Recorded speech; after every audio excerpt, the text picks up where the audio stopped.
Why does the administration keep saying they expect an answer from Iran today when not much has changed in the last few days? And specifically, from whom are they expecting an answer today? Yeah, that's an interesting question. The American side has been saying all along that the Iranian leadership may be fractured, that there may be different, splinters within the leadership, and they're fighting with each other about what kind of response to make.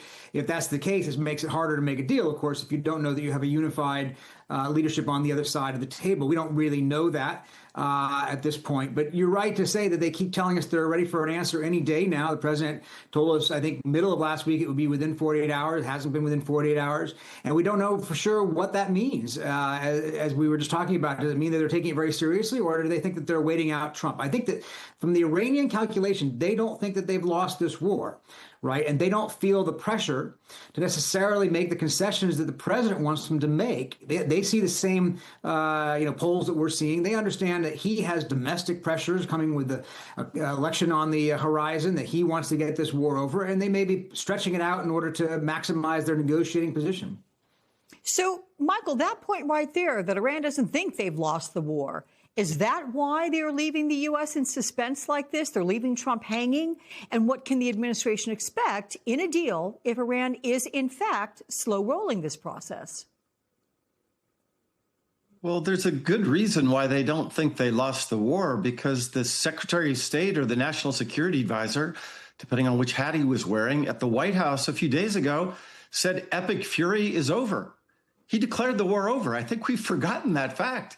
But he got on stage and said it was over, and it was over without the Trump administration achieving any of their major military goals, without achieving an agreement to remove the enriched uranium and end their nuclear weapons program, without an agreement about controlling their ballistic missile system, without an agreement to stop funding the terrorism, and without an agreement about regime change, which I think people need to remember.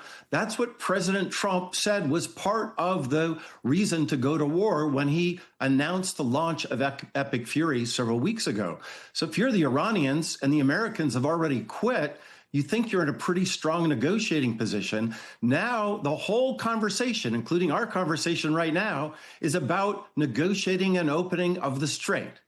That is perfect for Iran, because that is a negotiation about what was present before Epic Fury even started. So I think they feel like they're in a pretty good position. And I think the Trump administration is in a box. I think they're in a very tough situation right now. Which begs this question to you then, Michael, because the Washington Post report says that U.S. intelligence estimates Iran can outlast Trump's Hormuz blockade for months. And that's according to 4 people familiar with the document. And here's some of what Congressman Adam Smith, of course, the ranking Democrat on House Armed Services, said about it last night. They didn't have a nuclear weapon, and now they're off the negotiating table, and they've found a leverage point, and that leverage point is the Strait of Hormuz. So right now, all this fight over getting in negotiations, and you're absolutely right, Trump is lying about this every other day, and I can't believe that Wall Street and the media keep falling for it. I mean, it's Lucy, Charlie Brown, and the football every single day. Okay, so to that end, is a president, not necessarily this one, because we know the vernacular he uses and the way he embellishes things, but is a president expected during war to overplay success, downplay shortcomings? I mean, what should Americans believe? Well, first, if I was President Trump, I'd be furious that that was leaked by the CIA. That undermines his leverage in terms of the negotiations.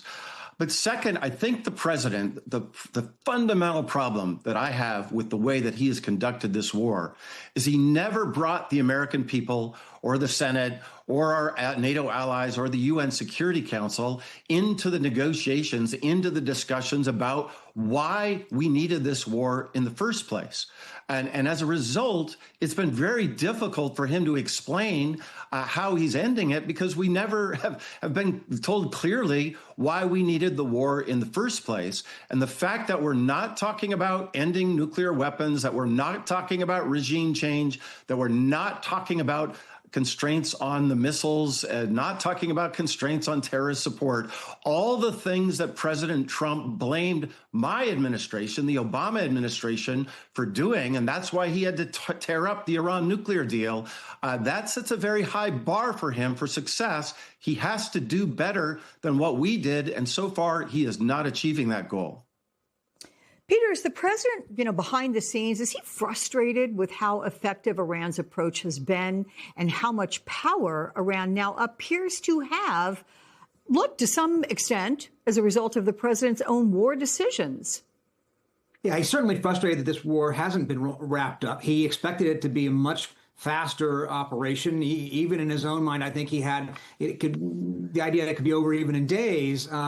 He had this idea that it would be like the Venezuela snatch and grab when they went in and captured President Maduro and put him in federal prison. Obviously, there's never going to be that easy, and it's I think he's got to the point where this isn't helping but hurting him politically. And you even saw an article by our friend Jonathan Lemire in The Atlantic quoting a former senior official, I think it is, an advisor to President Trump, saying that he's grown bored of the war. And I think that, he wants to find a way out, but it has to be one that looks like a victory. To Ambassador McFaul's point, it can't look like the Obama deal. Otherwise, people will say, what on earth did we do this for? And some of the things that were talked about in that one-page term sheet they submitted to the Iranians sound not that different in concept than what the Obama JCPOA deal was. That he may get a better deal in the sense of having a few more years of moratorium on enrichment of uranium, for instance. He apparently proposed 20-year moratorium, according to what was reported. That's more than the Obama deal had, but it is of a piece. It is the same concept. It's a concept of buying time. And of course, the Iranians haven't agreed to even the 20-year moratorium. So it's a real, as I think the ambassador made the point, it's a real conundrum for them. How do they fashion an end to the war that looks like victory and allows them to move on with the elections proceeding pretty quickly? Yeah. Another point I want to make from that article that Jonathan Lemire wrote that you referenced there about Trump being bored with the war. In terms of timing, he wants to tamp down military action ahead of his trip to Beijing next week, where he meets with Chinese President Xi Jinping. Does that square with what you're hearing as well, that that's a motivation, that he wants this war over? Yeah, I think so. And remember, he originally was going to be traveling to Beijing about a month ago. A couple months ago, yeah. Because he didn't want it to happen during the war. I think that was the motivation for making it May rather than April. And so, yeah, I think that, from his point of view, it's certainly more advantageous not to have, action happening and to be able to claim that he had some sort of a result before going to Beijing, because you want to look strong. You don't want to look like you're in a weak position. And Xi Jinping is watching everything happening here. He's taking his measure of the United States and of President Trump, and he's figuring it into his own calculations for how much China wants to assert itself in the South China Sea with Taiwan and so forth. So, Michael, Axios breaking that story about the White House closing in on the one-page memo to end the Iran war and then set a framework for more detailed nuclear talks.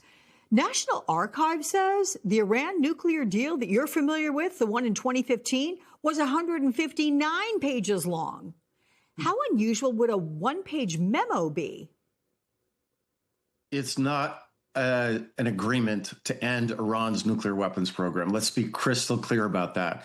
It is a ceasefire to then start negotiations that would, if they're going to be serious, are going to go on for many months, if not years. I just want to remind everybody, there's no direct negotiations going on right now. They're waiting for them to respond to a one-page proposal. There's nobody sitting in a room in a third country like, Obama diplomats did in Geneva negotiating. They're just waiting for their email to be returned.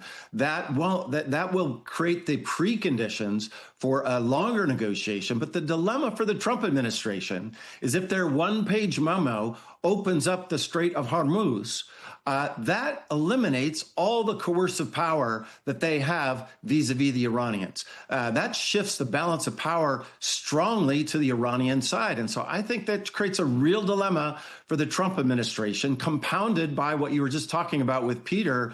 The president wants this war to be over, both for elections and also for his meeting with Xi Jinping. He's in a hurry for a deal. And I learned from deep, bitter experience. You should never be in a hurry to negotiate with difficult interlocutors. And the Iranians are difficult interlocutors. Yeah.